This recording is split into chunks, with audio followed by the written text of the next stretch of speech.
Ďakujem pekne.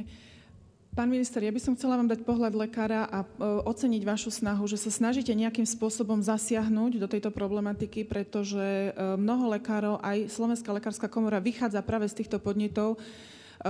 Čím ďalej, tým častejšie sa stretáva s problémami, s ktorými prichádzajú pacienti do ambulancií. Prichádzajú v ťažkých stavoch od rôznych tzv. Ľudových liečiteľov a hlavne u detí, tam, kde teda v mojej pôsobnosti, v tom vidím obrovský problém. Týchto osôb, ktorí takto neadekvátne zasahujú do integrity a až do zdravia týchto jedincov je veľmi veľa a stúpa. A ľudia, ktorí sú sklamaní z lekárov alebo im nedôverujú aj vzhľadom na celospoločenskú situáciu, sa utiekajú k práve takýmto liečiteľom a vidím to ako obrovský problém.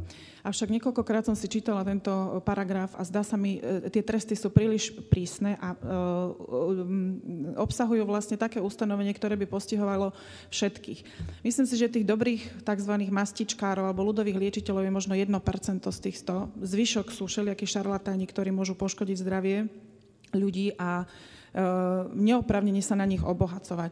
Takže ja dúfam, že sa nám spolu podarí nejako zmierniť tieto tresty alebo nejakým iným spôsobom to regulovať, tak ako spomenula aj pani poslankyňa Žitňanská, aj pán poslanec Poliačik, pretože tento spôsob sa mi nezdá najšťastnejší. Ale ešte raz opakujem, treba si uvedomiť, a vy ste na to práve týmto odstavcom poukázali, že je to obrovský problém.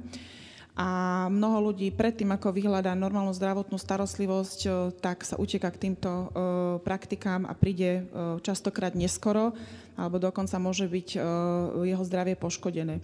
A čo je fakt, čo hovorila aj pani poslankyňa Žitňanská, že máme takéto ustanovenia v zákone, dá sa to postihovať, avšak vieme dobre, ako to v praxi dopadne. Málo komu sa dokáže, že dané poškodenie zdravia alebo že niekto uškodil danému človeku, že by sa to dalo nejak preukázať.